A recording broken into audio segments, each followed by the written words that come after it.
गौतम बुद्ध, संत रैदास, कबीरदास, भगवान वाल्मीकि, राष्ट्रपिता ज्योतिबा फुले, मां सावित्रीबाई फुले, दीना भाना वाल्मीकि जी, मान्यवर साहब कांसीराम जी, डॉक्टर बी आर अम्बेडकर, शहीद उधम सिंह जी और बहुजन समाज में जन्मे तमाम संत महापुरुष, बिरसा मुंडा जी, कंटे मामा भील जी, रानी झलकारी बाई जी, रानी दुर्गावती जी, इन सभी बहुजन महापुरुषों के चरणों में कोटि कोटि नमन करते हुए यहां पर उपस्थित इस सामाजिक न्याय यात्रा उज्जैन के उन्हेल में मेरे साथ चलकर आए आर्य समाज पार्टी के प्रदेश उपाध्यक्ष राजेश वर्षी जी, हमारे आर्य समाज पार्टी के जिला अध्यक्ष भाई रवि गुजराती जी, जिला प्रभारी भाई सोनू खान जी, घटिया विधानसभा के संयोजक श्रवण धानक जी, हमारे जीवन सोलंकी जी और हमारे नागदा विधानसभा के अध्यक्ष भाई दुर्गेश चौहान जी और हमारे महामात्रा की टीम और उन्हेल से हमारे भाई विकास सूर्यवंशी जी और यहां पर उपस्थित हमारे युवा साथियों, आप सभी को मेरा एक बार क्रांतिकारी सैल्यूट। जय भीम। साथियों, इस यात्रा का प्रारंभ हमने 1 जनवरी 2023 को हमारे पार्टी के प्रदेश कार्यालय भोपाल से हमने इसका उद्घाटन किया था और ये यात्रा 2 जनवरी और 3 जनवरी को पूरे मध्य प्रदेश के गांव में निकली। उसके बाद फिर 3 जनवरी को विधानसभा, 4 जनवरी को विधानसभा में निकली और आज 5 जनवरी को ये यात्रा पूरे प्रदेश के प्रत्येक जिलों में निकल रही है। लेकिन हमने इस यात्रा को 3 चरणों में बांटा है। पहला चरण हमारा रहेगा ग्रामीण स्तर, दूसरा हमारा विधानसभा स्तर, जिला स्तर और तीसरा हमारा रहेगा, दूसरा हमारा संभाग और तीसरा रहेगा हमारा भोपाल। तो साथियों, उज्जैन जिले की यात्रा इसलिए खाली रखी गई है कि 26 जनवरी 2023 को आज तक के इतिहास में सबसे बड़ी यात्रा हम लोग तिरंगा यात्रा निकाल रहे हैं, जिसमें माननीय भीम आर्मी के राष्ट्रीय अध्यक्ष उसमें पहुंचने वाले साथी हैं। तो इसलिए उस यात्रा में उज्जैन संभाग के 7 जिले की हमारी टीम आएगी और जहां से डॉक्टर बी आर अम्बेडकर का जन्म हुआ, जहां पर हमारी संगठन जाता है, वहां से इस बार हम लोग तिरंगा यात्रा निकालकर बताएंगे मनोवादियों को कि भाई तुम तो नागपुर में आज तक तिरंगा नहीं फहरा पाए, लेकिन हम उज्जैन में डॉक्टर बी आर अम्बेडकर की प्रतिमा के स्थल से हजारों लाखों तिरंगा फहरा के हम लोग इतिहास बनाने वाले साथी उज्जैन के अंदर से। तो इस सामाजिक न्याय यात्रा को निकालने के लिए पूरे प्रदेश के युवाओं ने एक छुट्टी का दम लगा दिया, लेकिन भाजपा, आरएसएस और साथ ही साथ जो अपने नेताजी समाजसेवी कांग्रेस, उनके पेट में जाके दर्द होने चालू हो गया। तो आप देख सकते हैं कि इस यात्रा को असफल बनाने के लिए प्रशासन ने बहुत टांग लड़ाई, बोले कि भाई अनुमति नहीं है आपके पास में, ये चीज नहीं है, वो चीज नहीं है। हमने कह दिया कि हम लोग पाकिस्तान से आए नहीं है, हम इस देश के मूल निवासी हैं और मूल निवासियों को किसी की परमिशन की जरूरत नहीं होती। मुझे नहीं लगता कि भैया आप लोगों ने भी परमिशन ली है, ली थी लेकिन दी नहीं। ऐसे होता है। तो ये जितने भी आयोजन है हम लोग उसका ठेला बनाकर रख रहे हैं। भोपाल में जब इस यात्रा का समापन करेंगे तब हम जाकर मुख्यमंत्री शिवराज सिंह चौहान के मुंह को फेंकेंगे कि भैया रहो, तुम्हारी क्या है प्रदेश के अंदर। तो साथियों, सामाजिक न्याय यात्रा का उद्देश्य समाज में घेरे विध्वंस, कुरीतियां और सामाजिक प्रताड़ना, इन सबको लेकर पूरे मध्य प्रदेश की क्षेत्रवादी समस्या को हम लोग इकट्ठा कर रहे हैं। जैसे कि घटिया में समस्या है, उन्हें समस्या है कि उन्हें के किसी गांव में जो दलित का दूल्हा, कोई चमार का लड़का, कोई बदाई का लड़का, कोई भंगी का लड़का, बाबरी का लड़का, अगर ना धोकर अच्छे कोट पहन करके शादी में घोड़े का लेकर जाता है तो यहां के मनोवादी लोगों के पेट में दर्द चालू हो जाता है। अभी मोहम्मद की घटना थी पिछले साल की कि वहां पर हमारे साथियों ने संत रविदास जी की जयंती निकाली तो वहां में कुछ लोगों के पेट में दर्द हुआ। तो इस प्रकार की समस्याओं को लेकर हम लोग पूरे प्रदेश में निकल रहे हैं और हमारे जो ग्रामीण स्तर पर जो हमारे गांव में जो लोग रहते हैं जिनको जमाने का ये मनोवादी लोग काम कर रहे हैं, हम लोग उनसे मिल रहे हैं और मिलकर उनको बता रहे हैं कि सरकार आपका साथ नहीं दे रही तो क्या है, लेकिन आपके लिए, आपके हक अधिकारों के लिए, आपकी जानों की सुरक्षा के लिए अगर कोई खड़ी है, साथियों भीम आर्मी खड़ी, हमें बताने का काम कर रहे हैं। और मध्य प्रदेश के अंदर जब भी क्रांति हुई है तब यहां के लोगों ने, जो पेशे से बाहुबल है, जो अपने आप को दबंग में कहना पसंद करते हैं, उन लोगों ने इसको रोकने का प्रयास किया है। लेकिन उन लोगों के मुंह में एक तमाचा है कि डॉक्टर बी.आर. अम्बेडकर को जब देश के अंदर संविधान नहीं था, जब देश के अंदर, अच्छा बताओ संविधान नहीं था तब क्या था? इस देश के अंदर मनुस्मृति थी, मनुस्मृति थी इस देश के अंदर, और इस मनुस्मृति में लिखा था कि डोर गवाह शूद्र पसंद नारी ये सब ताड़न के अधिकारी, जो आज के SC/ST OBC अल्पसंख्यक है उस समय के शूद्र हुआ करते साथियों। तो उन लोगों को न तो शिक्षा का अधिकार था, न ही घर रखने का अधिकार था, न ही अच्छे कपड़े पहनने का अधिकार था। तो ऐसी सामाजिक कुरीति को नष्ट करने के लिए, नेस्तनाबूद करने के लिए डॉक्टर बी.आर. अम्बेडकर ने जन्म लिया और डॉक्टर बी.आर. अम्बेडकर ने जन्म लेकर संकल्प लिया 25 दिसंबर 1947 को कि जिस मनुस्मृति में यह लिखा है कि एक शूद्र का लड़का स्कूल नहीं जा सकता, एक दलित का लड़का स्कूल नहीं जा सकता, इस लड़के को मैं जब तक स्कूल में नहीं बिठा दूं, जब तक इस देश का संविधान नहीं लिख दूं, तब तक चैन से बैठने में साथियों मैं नहीं हूं। तो आप देखेंगे कि जब डॉक्टर बी.आर. अम्बेडकर ने संकल्प लिया तो उनको खत्म करने का बहुत प्रयास किया, रोकने का बहुत प्रयास किया।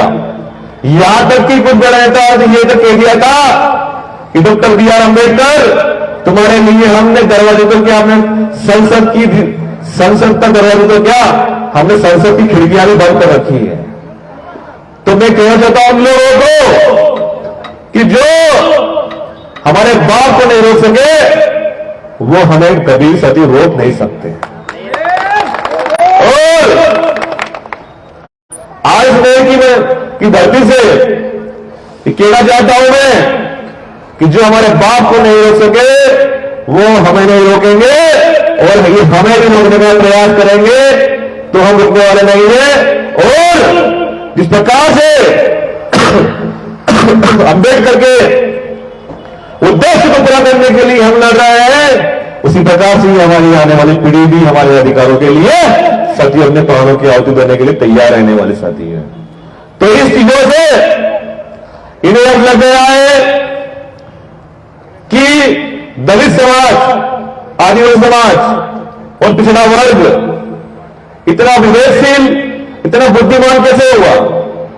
तो इन्हें मालूम पड़ा कि डॉक्टर बी.आर. अम्बेडकर ने इनको बराबरी से लाने के लिए, बराबरी से खड़ा करने के लिए, समानता का अधिकार देने के लिए संविधान में प्रतिनिधित्व की कल्पना की है, जिसको हम कहते हैं आरक्षण।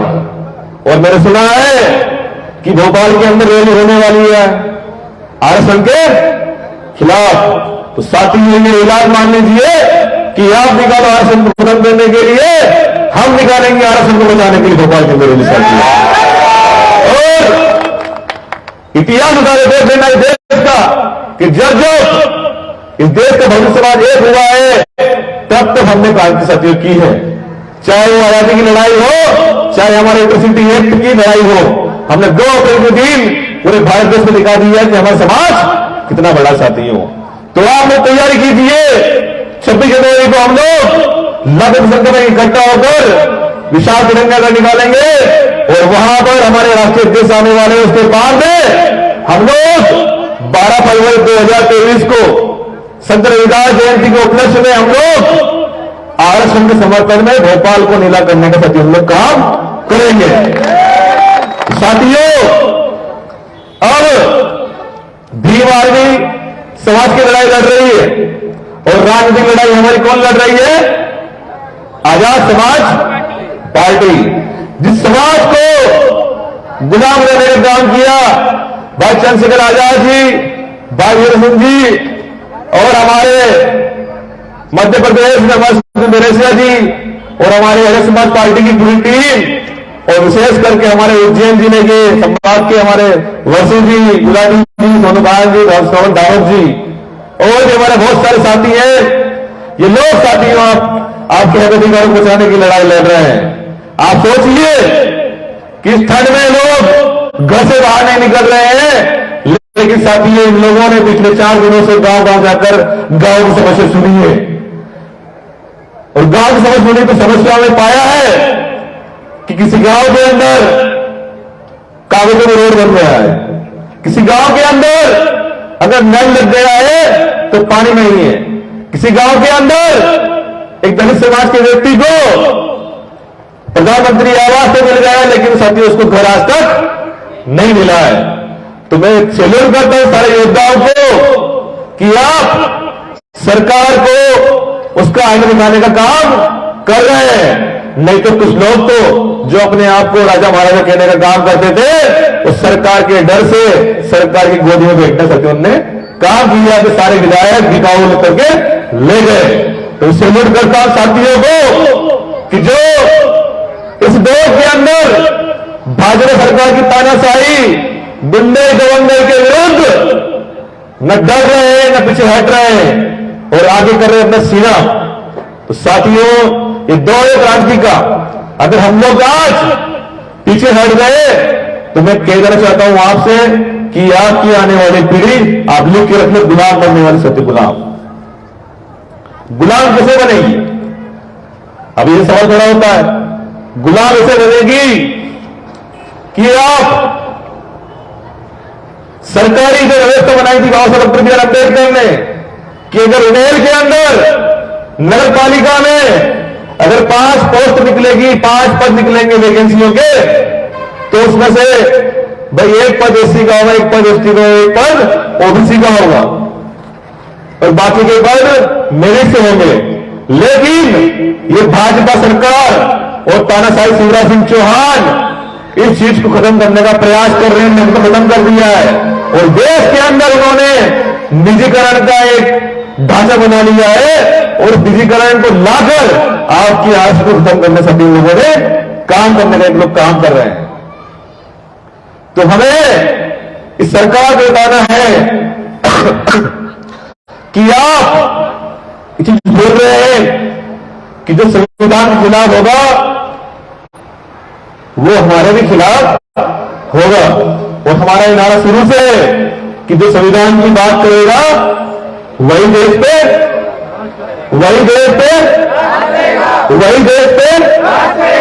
साथियों अब समय आ चुका है कि अब हमें तानाशाही निकम्म सरकार को, जिन्होंने हमारे 2 अप्रैल के शहीदों को आत्मसम्मान नहीं दिया, जिन्होंने आज भी हमारे जो संविदा कर्मचारी हैं जो बेचारे भूखे प्यासे रहकर कोरोना प्रोटोकॉल के अंदर काम किया उनको हटाने का काम किया, जिन किसानों के नाम लेकर सरकार ने वोट दिए साथियों, आज भी आप देखोगे कि सीएम शिवराज को निवाड़ी के टीकमगढ़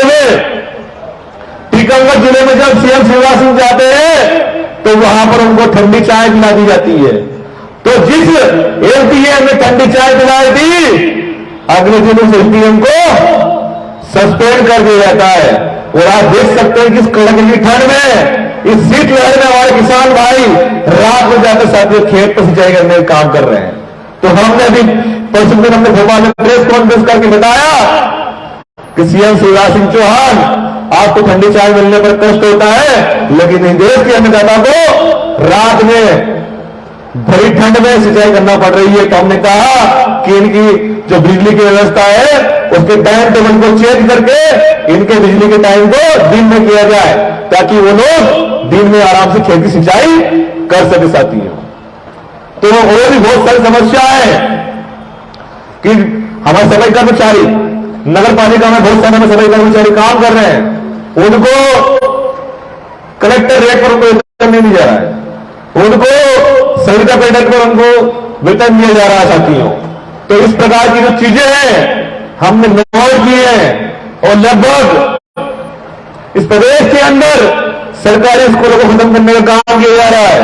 इस प्रदेश के अंदर जो हमारे एससी एसटी ओबीसी के जो लड़के हैं, जो बच्चे हैं, जो छात्रवृत्ति स्कॉलरशिप से पढ़ते हैं, उन बच्चों की स्कॉलरशिप आज तक सभी नहीं डाली।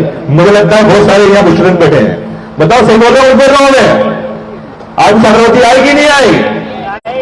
अभी तो सभी छात्रवृत्ति नहीं आई है।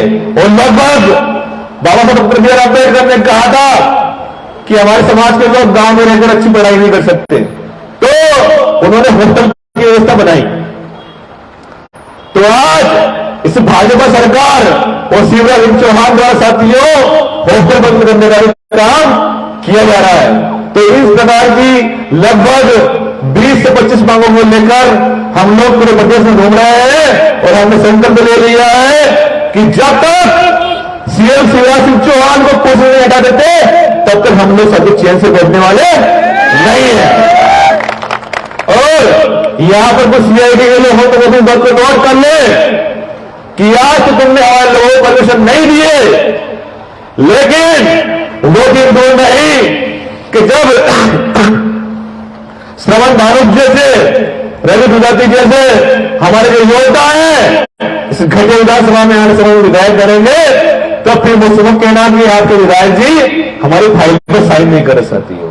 तो क्या विधायक देखे और कुछ बातें मनुवादियों को मजाक लग रही होगी, लेकिन मैं कहना चाहता हूं उन लोगों से कि डॉक्टर बी आर अम्बेडकर ने शपथ देखा था कि जिस समाज के व्यक्ति को गांव में खटिया पर बैठने का अधिकार नहीं है, जिस व्यक्ति को गांव में चप्पल पहन कर निकलने का अधिकार नहीं है, एक दिन वो व्यक्ति भी देश का राष्ट्रपति बनेगा, एक दिन वो व्यक्ति भी देश का विधायक बनेगा, एक दिन वो व्यक्ति भी देश का इस जिले का कलेक्टर बनेगा, और एक दिन वो महिला भी इस प्रदेश की मुख्यमंत्री बनेगी। साथी आप देख सकते हैं कि आज जिस समाज के व्यक्ति को खाद में बैठने का अधिकार नहीं थे गांव के अंदर, आज उस समाज का व्यक्ति कलेक्टर बन रहा है, एसपी बन रहा है, डीएसपी बन रहा है, तहसीलदार बन रहे, साथी विधायक बन रहे हैं। तो प्रशासन के लोग कान खोलकर सुन ले कि तुम्हारी तानाशाही जारी चलने वाली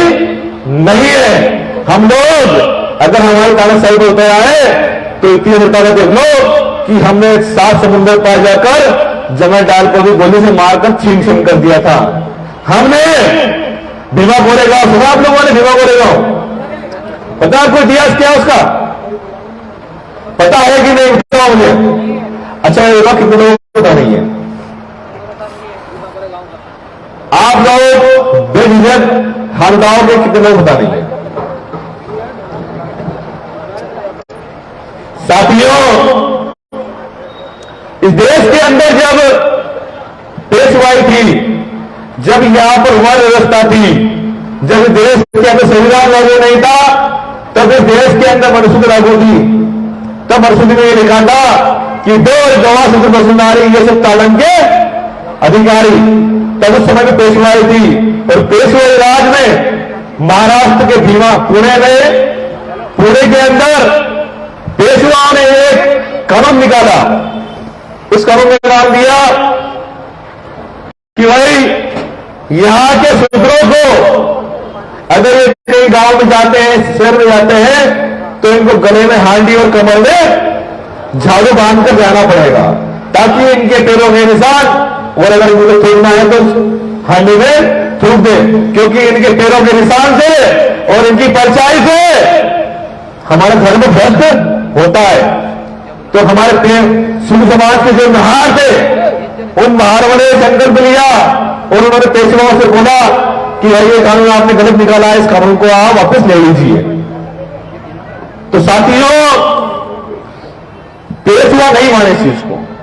ये बात 1817 1816 की लगभग की बात है। ये आज से लगभग 207 साल पहले, 207 ईयर्स। तो साथियों, जब हमारे 500 वीर महार जब पेशवाओं के पास राजा के पास गए तो उन्होंने उनको लाख बंद लगा दिया कि तुम्हारी औकात नहीं है हमसे बात करने की, तुम शुद्ध हो। तो साथियों, जब उन्होंने ठान लिया कि अब इस गुलामी से तो हमें मर जाना चाहिए, और हम लोग स्वाभिमानी लोग साथी, हमारा डीएनए स्वाभिमानी है, क्योंकि हम यहां के मूल निवासी, हम यहां के राजा हो गए थे एक समय पे। तो साथियों, जब उन्होंने विनती की, उन्होंने हाथ पर जोड़े, पेशवा राजा के नहीं माने, बोले कि तुम तो गुलाम हो, और वह सही है, गुलाम क्या कर सकता। तो फिर उन 500 वीर महारों ने अंग्रेजों की सेना के साथ ट्रेनिंग ली और युद्ध की सारी कड़ाई सीखी, और अंग्रेजों की सेना के साथ में आए कि भाई ठीक है, हम लोग आए युद्ध लड़ने के लिए। फिर भी उन्होंने फिर डबल सके 30 दिसंबर 1817 के दिन फिर गए पेशवाओं के पास में और कहा कि हम नहीं चाहते कि वहां से युद्ध लड़े, हम आप हमारे देश के हैं, तो आप ये काम खत्म कर दो, हम युद्ध नहीं लड़ेंगे। तो उन्होंने कहा कि तुम में जितनी ताकत लगा लो, हम पीछे हटने वाले नहीं, ये कानून पास करके ही रहेंगे, हम उसको हटाने वाले नहीं है। तो साथियों, दिन था 31 दिसंबर 1817 का, और 31 दिसंबर 1817 के दिन ये आगाज हो गया सुबह 9 बजे कि अब इस देश के अंदर या तो हम लोग गुलामी से मरेंगे या फिर हम आजादी से हम लोग जिएंगे। तो साथियों, हमारे 500 वीर महारों की सेना ने संकल्प ले लिए और आगे बढ़ गए युद्ध के लिए। तो 28,000 पेशवाओं की वीर बड़ी महार, ये बड़ी विशाल सेना देखकर अंग्रेज के भाग गए, लेकिन जो हमारे 500 वीर महार थे, अब उनके पास तो कोई ऑप्शन था नहीं कि भाई क्या करें हम लोग। तो उन्होंने उस 28,000 पेशवाओं की सेना के सामने युद्ध लड़ा, और साथियों 31 दिसंबर की रात पूरा भरी ठंड में पूरा युद्ध चला, और 1 जनवरी की सुबह 9 बजे जो भीमापुर गांव नदी है, जो जिस नदी में पानी बहा करता था, साथियों उस नदी के अंदर उन 28,000 पेशवाओं का रक्त बहा गया, और उनकी बोटी बोटी एक करके बता दिया कि हम लोग अब गुलामी सहने वाले नहीं है। तो साथी, ये हमारा इतिहास है, हमारा इतिहास बड़ा गौरवशाली है, लेकिन हमारे लोगों द्वारा समझा नहीं गया है। कुछ लोग हैं जिनको अपना घर, अपना परिवार, अपनी संपत्ति बचाने के लिए गुलाम बना दिया गया, और आप उनको बोलते हैं विधायक हैं, हम लोग सांसद हैं हम लोग। तो ऐसे गुलाम विधायक, ऐसे गुलाम सांसद और ऐसे गुलाम जनप्रतिनिधि कभी समाज का भला नहीं कर सकते। अच्छा, मुझे बताओ 2 अप्रैल की लड़ाई में कौन कौन शामिल था, बताओ मुझे। 2 अप्रैल के दिन जो लोग आजाद थे वही लोग मैदान में आए थे, बाकी गुलाम तो अपनी कुर्सी बचाने के लिए संगत बैठे थे। तो साथियों, ये लड़ाई आजादी की, इस लड़ाई को हमें मिलकर लड़ना है, और अगर इस लड़ाई में अगर हमें हमारे बाबा साहब के संविधान को बचाने के लिए, या फिर समाज के आत्मसम्मान को बचाने के लिए, या फिर बहन बेटियों की इज्जत बचाने के लिए, या फिर हमारे बुजुर्गों के मान सम्मान और इतिहास बचाने के लिए अगर हमें हमारे प्राणों की आहुति भी देना पड़ी तो हम लोग दे देंगे, लेकिन साथियों हम लोग अब पीछे हटने वाले नहीं है। और ये इस धरती से आगाज है सामाजिक न्याय यात्रा का, कि जब भोपाल के अंदर देखो आप लोगों को आरएस बचाने की लड़ाई में, मान सम्मान बचाने की लड़ाई में, अपने अधिकारों को बचाने की लड़ाई में साथियों उन्हेल का नंबर सबसे नंबर 1 पर आना चाहिए, इतने यहां से गाड़ी निकलनी चाहिए। तो आप लोग तैयारी करिए भोपाल आने की, हम लोग भी तैयारी करते हैं आपको वहां बुलाने की, और वहां से माननीय Bhim army chief Chandrashekhar Azad ji CM की आंखों में आके डाल के बात करेंगे। पिछली बार तो सीएम शिवराज चौहान जी भग गए थे वहां से, भगे थे। जैसे 2 जनवरी को चंद्रशेखर आजाद जी आए थे तो सीएम शिवराज जी कहां पहुंच गए ना, सीएडी पहुंच गए थे। लेकिन इस बार अगर सीएम शिवराज भागने का प्रयास करेंगे तो साथ ही हम लोग रावण नाम का एक व्यक्ति लाकर रोकने का भी काम कर देंगे। तो आप लोग तैयारी कीजिए अपने अधिकारों के लिए, और आप किसी से डरने की जरूरत नहीं है, चाहे जितने बड़े अधिकारी हो। अगर वो व्यक्ति गलत करता है तो हम उसका इलाज करने का हम लोग काम करते साथियों। आप होती फटाफट देख लीजिए जन जिले के अंदर कि अब तक हमने जो लड़ाई लड़ी है वो समाज के लिए मान सम्मान की लड़ाई थी, और समाज के मान सम्मान की लड़ाई को हम लोग आगे जारी रखेंगे। आप सभी साथियों ने मेरी बातों को गौर से सुना, ध्यान सुना, उसके लिए साधुवाद। और साथियों एक नारा हो जाए कि जुल्म जब जुल्म करेगा सत्ता के गलियारों से, तो आप क्या बोलेंगे? चप्पा चप्पा घूम उठेगा, जुल्मी जब जुल्म करेगा सत्ता के गलियारों से, चप्पा चप्पा घूम उठेगा जय भीम के नारों से, जय जय जय जय जय भीम, जय जय जय जय जय भीम, भीम आर्मी जिंदाबाद, भीम आर्मी जिंदाबाद। बहुत बहुत साधुवाद, धन्यवाद। और रवि वो गाड़ी में